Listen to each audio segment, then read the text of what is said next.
Salam alaikum. Donc, bonjour tout le monde. Donc, tout d'abord, merci de m'avoir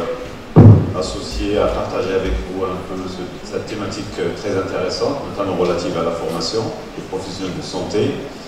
Et lorsqu'il m'a été proposé de traiter cette thématique, appartenant à une structure de formation et de recherche, notamment dans le domaine de la santé, étant coordinateur d'une filière technique de santé, notamment là où il y a la formation, pour dire l'une des seules formations en licence, formation de base dans le domaine public, licence de formation professionnelle en nutrition et diététique, je me suis dit, et il serait intéressant dans ce sens de partager avec vous ces aspects relatifs à la formation des professionnels de santé et notamment les modules ou les aspects qui traitent la thématique du microbiote et de la micronutrition. Et d'ailleurs, avant d'aborder ma présentation, je suis coordinateur de la filière technique santé, directeur adjoint chargé de la recherche de formation continue à l'Institut supérieur des professions infirmières et techniques de santé d'Orawa. Ça fait partie de l'un des réseaux d'instituts de formation où depuis déjà quelques 6 ans, on a mis en place un système de formation selon la réforme du système licence, master, doctorat. Donc je tiens par la même occasion à souhaiter bien sûr la bienvenue à tous nos amis tunisiens, algériens, et voilà donc. Vous savez que je ne vais pas trop m'attarder sur ça parce que pour aller un peu plus vite, aujourd'hui, la question d'un besoin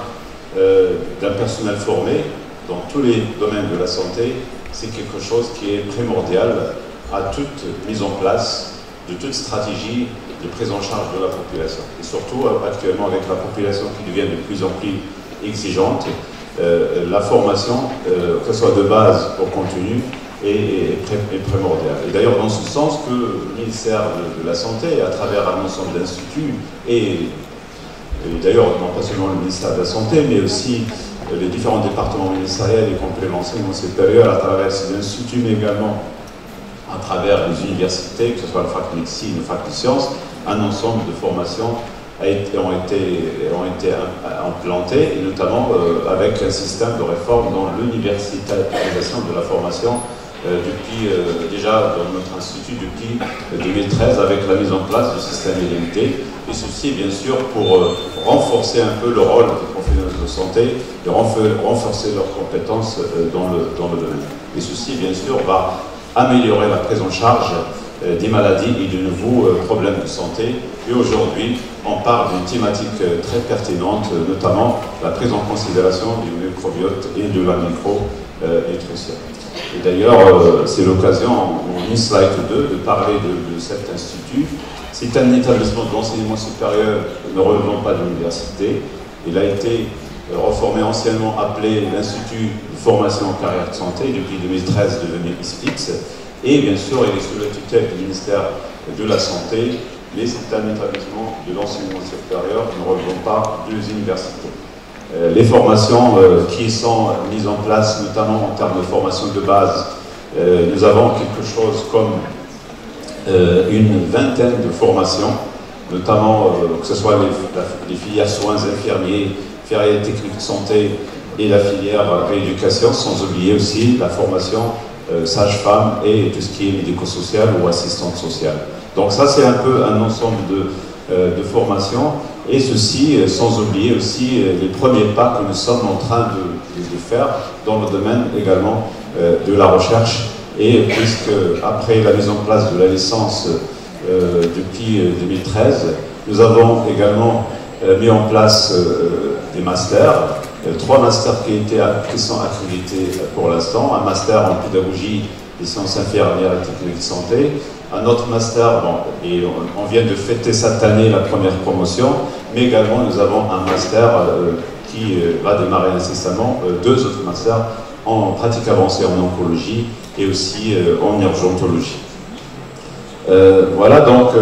ça c'est un premier aspect. Juste tout à l'heure, j'étais en train de parler un peu des profils formés dans ce domaine. Et là, je parle de la formation de base. Nous avons une architecture pédagogique de cinq filières. La filière soins, où nous avons 6 profils. Et là, nous avons une filière technique de santé où nous avons 6 profils au niveau de notre institut. Et c'est là où il y a la formation. Et ça m'a fait tout à l'heure plaisir de revoir beaucoup de nos étudiants qui sont des lauréats de cet établissement. Et d'ailleurs, c'est le seul institut public qui forme une licence professionnelle dans ce domaine de la diététique et de la nutrition, et bien sûr, plus tous les autres profils relatifs à la rééducation et la sage-femme et l'assistante sociale. Alors, bien sûr, depuis la mise en place de ces formations, bien sûr, et à l'occasion de cette réforme, ça a été également l'occasion de réformer le système de santé pour y intégrer un ensemble d'apprentissages, un ensemble de modules qui traitent beaucoup de thèmes d'actualité selon les nouveautés, selon les recherches, et notamment y intégrer toutes les préoccupations aussi de santé publique, et que ce soit du ministère de la Santé, mais aussi de la communauté scientifique. Et bien sûr, c'est dans ce sens qu'un ensemble de thématiques, de programmes de formation, notamment des professionnels de santé, notamment tout ce qui est nutrition et diététicien, ont été révisés et mis à jour. Et c'est dans ce sens que des aspects relatifs au microbiote et à la micronutrition ont été intégrés dans la formation de base, bien sûr, et continue, notamment pour intégrer dans ces descriptifs ce genre de formation. Alors, pour un peu parler de manière générale, parce que je vais beaucoup plus insister dans ma présentation sur un peu notre domaine de formation dans notre institut, mais également j'ai fait un peu un parcours de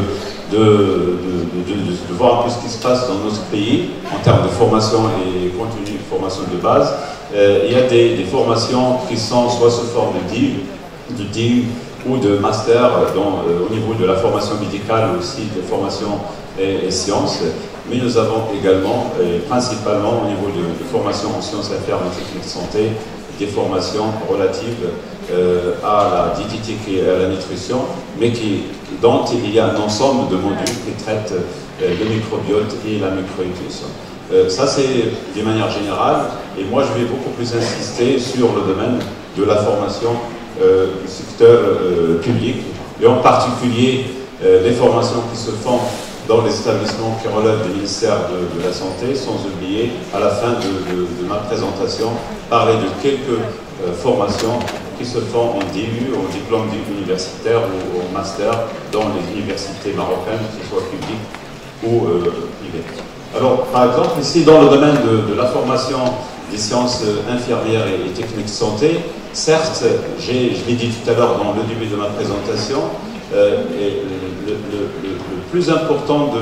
de cette thématique de formation relative au microbiote, c'est beaucoup, micronutrition est beaucoup plus dans le domaine de la formation des professionnels de santé, notamment diététiciens et nutritionnistes. Mais nous avons également tous les profils, toutes les filières de formation en sciences infirmières. Il y a toujours un module relatif en général aux besoins nutritionnels, et là en général on parle de tout ce qui est rôle, besoin fondamental de l'être humain en micronutriments, mais aussi la biodisponibilité de ces micronutriments. Donc ça, c'est tous les profils, ils ont un module qui traite en général cet aspect relatif aux besoins nutritionnels. Je reviendrai tout à l'heure dans l'une de mes diapos, voilà, donc des aspects, notamment avec les compétences recherchées à travers ces formations, parce qu'on sait que chaque formation, il vise à développer une compétence de base, mais bien sûr, cette compétence, à travers les formations continues, doivent également mettre à jour selon les actualités et les nouveautés. Alors, si j'insiste un peu sur la formation au niveau de l'ISPITS de Rabat, surtout notamment en termes de formation de licence professionnelle en nutrition et diététique, qui est des options et c'est la seule formation au niveau public qui forme une licence professionnelle. C'est, sans trop m'attarder sur les compétences, un ensemble de compétences d'une manière générale, relatives à l'organisation générale de l'alimentation, la mise en œuvre d'une politique de prévention en général, d'éducation, et là, nous avons toujours recours à un ensemble de programmes qui sont d'ailleurs implantés dans beaucoup de structures du ministère de la Santé, notamment au niveau de la direction, par exemple, de la population, du ministère de la Santé, et bien sûr sans parler d'autres aspects, notamment relatifs aux aspects réglementaires, et d'ailleurs tout à l'heure je reviendrai par rapport à l'enseignement également de ces pratiques, notamment de ces aspects réglementaires d'une manière très concrète.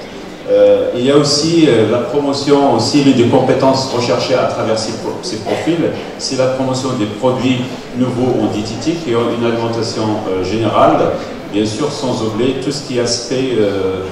agro-industriel, agroalimentaire, parce que ces profils n'ont pas seulement une compétence en termes de prise en charge clinique des patients, mais aussi c'est des profils qui peuvent aussi se permettre à travers leur formation de travailler dans un domaine agroalimentaire. Et d'ailleurs, c'est ce genre de module également qui ouvre pour nos profils, pour nos lauréats, des perspectives donc pour suivre des études également au niveau universitaire à travers des masters et des doctorats. Et d'ailleurs, en parlant de doctorat, c'est aussi l'une des compétences également recherchées, c'est le développement de la recherche dans le domaine de la nutrition et de la diététique. Je pense aujourd'hui, on ne peut pas avancer n'importe quelle pratique médicale, paramédicale ou clinique d'une manière générale sans pour autant faire une recherche appliquée, une recherche axée. Donc, d'ailleurs, cette formation, en général, et je ne vais pas trop m'attarder sur ça, parce qu'il y a un ensemble de modules également qui sont considérés comme des prérequis nécessaires pour toute formation, pour comprendre tout mécanisme, tout phénomène physiologique ou biologique ou biochimique. Il y a un ensemble d'apprentissages